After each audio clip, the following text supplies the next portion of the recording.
On this evening's broadcast, we have an original treatment for a complete screenplay. A tall tale of vengeance, lies, and family set against the rural plains of America's heartland. Jelly Roll Chicago proudly presents She Paints Roses by J.K. Weisman.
Act 1.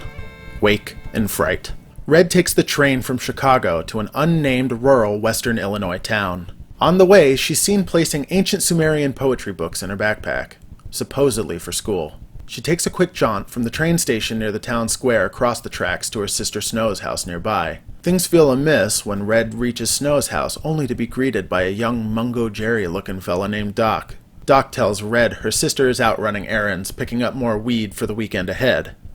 Red seems confused when Doc tells her he and his friends are spending the weekend. But they're good friends of Snow, so Red should come in and make herself comfortable.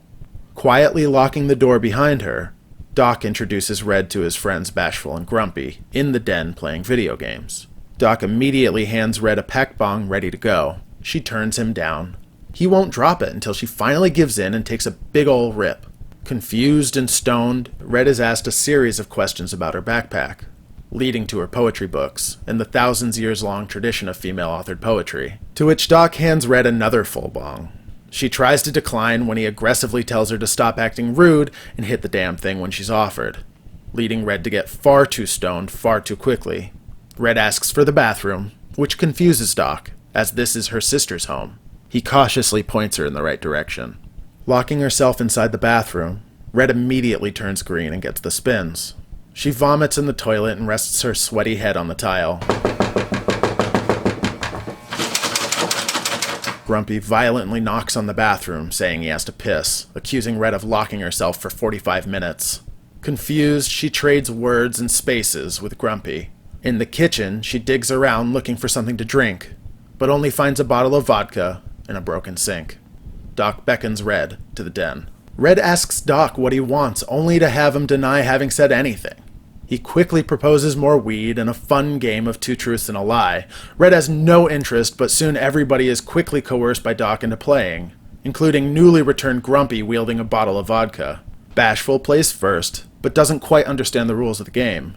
Doc comes next, offering a cryptically violent answer, involving shooting somebody in the face. Then Red, having fun, playing half-heartedly, Lastly, Grumpy, offering an aggressive, mean-spirited answer, painfully insulting everyone one by one to their face. Doc shoots Grumpy in the face. Red sprints into the basement and secures the doors with ropes and bungees, while Doc does a little disco dance over Grumpy's dead body. After hiding in the furthest corner of the basement, Red spots a dead body on the concrete.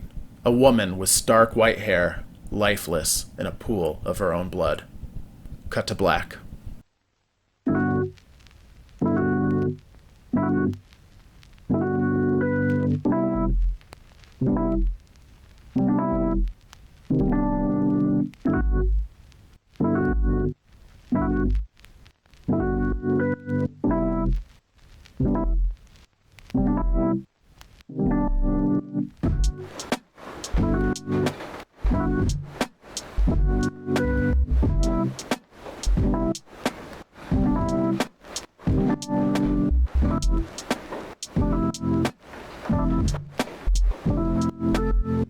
Act 2.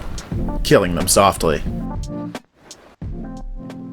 Doc smokes impatiently on a Chicago rooftop with a leather bag of something illegal at his heels. He's waiting for his swaggering, cool cat buddy Jack Charming. Charming shows up tardy as usual and lays a scheme on Doc. While Doc expects money in exchange for drugs, Charming offers a counter-proposal, a hold-up situation that will net exponentially more cash than the current exchange. While Doc has no intention of buying magic beans, Charming assures him this scheme is worth the gamble. Charming knows of a card game between 3 old ladies. If someone jacks the game, a known antagonist will get the blame. Doc can escape scot-free. The 3 old ladies, or queens, Shoe, Hubbard, and Goose, play poker in a velvet card room. The muscle, Dumpty, sits reading at the door. While playing a hand, Hubbard tells her friends a story about a couple of orphans, brother and sister, dropped in front of her grocery. The sister was a hard worker, and the brother was a nuisance. So for the sake of everybody involved, Hubbard insinuates she had the brother, quote, sent to work out of town, finding himself on the wrong side of a pizza oven. They cackle, until 3 unknown men burst past Dumpty, wearing latex goat masks pointing shotguns in the queen's faces. The queens immediately know the scheme and try to talk the goats out of their plan, while Dumpty slides out the front door undetected. The queens continue to educate the goats of their follies as they leave with the stolen goods, making a getaway in their car, observed by Dumpty. Queen Hearts, in her office, calls for Snow on the phone after watching the entire robbery unfold on her CCTV monitor. The 3 goats pull off their masks in a car revealing Doc, Bashful, Grumpy, and the driver. Well out of Chicago, they roll silently down the interstate, driving deeper into rural Illinois as the driver sneezes. Back in the office, Queen Hearts has a heart-to-heart with Snow. She thanks Snow for ditching her plans to come by. Snow says it's fine, she had just finished helping her sister Red move into her new apartment. Queen lays the situation out for Snow. The robbers are going to hide out in a small safe house in rural Illinois. They're going to stash the cash with a buddy while they split up, wait 2 weeks, then come back to collect their earned reward. It's Snow's job to go down to the safe house, grab the cash, and, quote, paint some roses. Down in the unnamed town, Doc, Bashful, Grumpy, and Sneezy make themselves comfortable in the safe house, drinking vodka, eating pizza. They lay out their plan precisely as Queen Hearts had suspected previously. The evening ultimately ends with the men drunkenly singing rounds until they puke. The next morning, Sneezy watches the car of his associates turn off the block. As he returns inside, Sneezy is immediately greeted by Snow, waiting patiently for him on the couch, after sneaking into the safe house undetected. They appear to know each other through Red. Snow asks when his associates will return, and where the money can be found. Sneezy keeps deflecting, kindly asking how Red's doing until Snow contentiously reminds him to keep her sister's name out of his mouth. Sneezy relinquishes quickly, revealing every detail to Snow before resigning sorrowfully to his own death. Before ditching the car in Decatur, Doc tells Bashful and Grumpy to return to the safe house a day early, just to keep everybody honest. Later that night, Snow drinks alone in the safe house, eating an apple and watching a Mighty Mouse cartoon until she passes out on the couch. Fade to black. Act 3. Lady Vengeance. Red silently curses over her sister's body, raining tears in Snow's blood-soaked white hair. Above, she can hear Doc singing ominously as he moves closer and closer to the basement. After finishing his tune, Doc and Red have a long conversation through the door at the top of the basement stairs. They come clean to each other. Doc is Sneezy's cousin. Red is Sneezy's ex. Each knew the other's true identity the entire time. Doc asks Red where the money is. She says she doesn't know for sure, but she can put it together. The cash is probably back with the Queens in Chicago. Doc asks where to find his cousin. Red's surprised to hear Sneezy was involved at all. Both blame one another for Sneezy's unnecessary death, and quickly engage in a battle of verbal brinkmanship. Everything stripped away, the conversation becomes about one thing. How can Red leave the basement and survive? The two continue their extended bartering session, each doling various options, each with logistical consequences. After Doc tries to call Red family by way of Sneezy, Red vehemently rejects Doc as family, and further taunts him to his boiling point. Just as Doc is about to violently end negotiations, the two come to a relatively peaceful agreement. Red agrees to perform a striptease for Doc and Bashful in the den. Cut 2. Red stands in the middle of the den with Doc and Bashful sitting on the chair and couch as her excited audience. Bashful plays Sam the Sham and the Pharaoh's Lil Red Riding Hood on a boombox cassette player. Doc howls and laughs as Red slowly and playfully unties her shoelaces, pulls off her shoes one by one, and strips off her socks, before making her way to Bashful for a lap dance. She bends over, grabs the boombox, and swings it upward, driving Bashful's nose into his skull, killing him instantly. In the same move, Red swings around, picks up her backpack, and points it to Doc's forehead, as if she's holding a firearm inside the bag. Up from the chair in point-blank range, Doc points his gun right in Red's face. A classic climactic standoff. Blood and brains explode across Red's face as Doc's dead body falls limp to the floor. Dumpty stands in the front door, wielding a smoking shotgun. Red thanks Dumpty for arriving in the ta-da nick of time, but unfortunately, they're both too late to save Snow. Dumpty explains calmly there was simply no way to arrive any sooner than Red did, due to inclement weather and train schedules. Dumpty says she has some backup coming to help clean if Red wants to wait for a ride back to Chicago. Red declines, walking alone back to the train station as the whistle rings across town. Cross dissolve. Snow brings a frozen pizza into her sister's new living room. At the same time, Red steps inside the new apartment with the last of the moving boxes. The sisters have a candid conversation. Feeling inexplicably anxious, Snow asks Red to tell her a story she's never heard before. Red recounts a true story. One summer, she, Snow, and their friend Bear went to Bear's cousin, David the Gnome's joint. The three women got extraordinarily drunk while David the Gnome oppressively conquers the evening, his constant talking, opinions, and philosophies. Snow gets too drunk and Bear tucks her into the guest room.